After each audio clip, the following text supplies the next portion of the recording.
नालासोपाऱ्यातील अनधिकृत 41 इमारतींवर तोडक कारवाई सुरूच आहे। आतापर्यंत 12 इमारती भुईसपाट केल्या आहेत। आज 4 इमारतींवर खरतर कारवाई सुरू आहे। 500 पोलिसांच्या बंदोबस्तात या कारवाईला सुरुवात झाली आहे। 23 जानेवारीपासून ही तोडक कारवाई सुरू करण्यात आली असून आजपर्यंत 12 इमारती भुईसपाट केल्या आहेत आणि आज 4 इमारतींवर पुढची कारवाई सुरू आहे।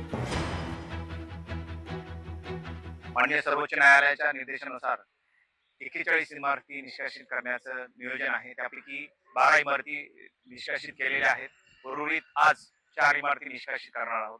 त्याच्यामध्ये सिद्धिविनायक, श्रीनिवास, संजय आणि एमके या 4 इमारती आहेत। त्यामध्ये श्रीनिवास इमारत G+2 ची आहे आणि बाकीच्या उर्वरित इमारत G+4 आहे। आज या ठिकाणी जवळपास महापालिकेच्या मागणीनुसार जवळपास 500च्या आसपास अधिकारी, अंमलदार आणि महाराष्ट्र सिक्युरिटी बोर्डाचे कर्मचारी या ठिकाणी लावण्यात आलेले आहे। दिनांक 23 जानेवारीपासून सदरची तोडक कारवाई सुरू आहे। माननीय सर्वोच्च न्यायालय व माननीय उच्च न्यायालय यांच्या न्याय निर्णयानुसार ही सदरची तोडक कारवाई सुरू आहे।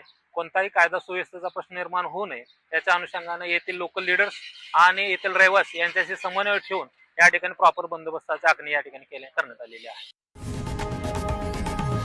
लोकशाही मराठी ऐका, पहा, जागरूक रहा।